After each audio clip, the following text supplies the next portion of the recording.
Why on earth did Russia sell Alaska to the US, especially for the paltry sum of $7.2 million, a small amount even for 1867? Well, we need to understand that although Alaska had been a colony of Russia for over a century, it wasn't ever very important. In fact, there wasn't a single time where there were more than several hundred permanent Russian settlers. They originally reached Alaska in the early 18th century as an extension to the booming Siberian fur trade. In 1799, the Russian-American Company was founded. Think of it as something like the British East India Company, a private corporation subject to government control, and it served an instrument of Russia to maintain sovereignty over Alaska. It maintained profitable enough, but overhunting, overstaffing, and corruption meant profits started to diminish significantly by the 19th century. And by the mid-19th century, Russia had just lost the Crimean War to the French, the Ottomans, and the British, and it was pretty much bankrupt and unable to defend itself, yet alone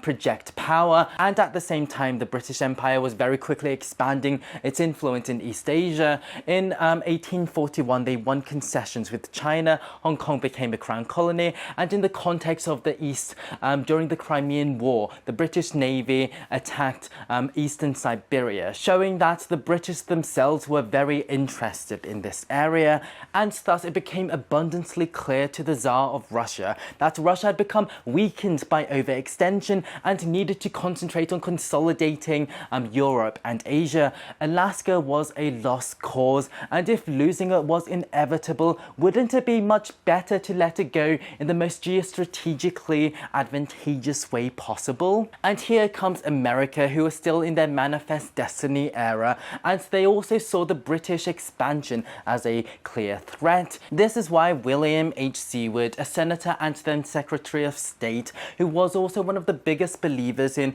manifest destiny, wanted America to annex Hawaii, Midway, and other Pacific islands to curb further British expansion in the Pacific, and he even advocated the US to purchase Cuba, Greenland, and Iceland to secure the Atlantic. And I think it's also important to mention that Russia was the only European power to explicitly help the Union during the American Civil War, so their relationship was quite good. So by selling Alaska to the US, Russia would be able to become even better friends with America, consolidate their borders, cut off the money-losing colony, and protect Siberia from British expansion, and the US would be able to protect themselves from British expansion. And even though it was pretty worthless as a piece of land, having Alaska would protect it from British expansion, and America could start becoming a Pacific superpower in their own right. So basically, from Russia's and America's point of view, it was a win-win-win. Thanks for listening.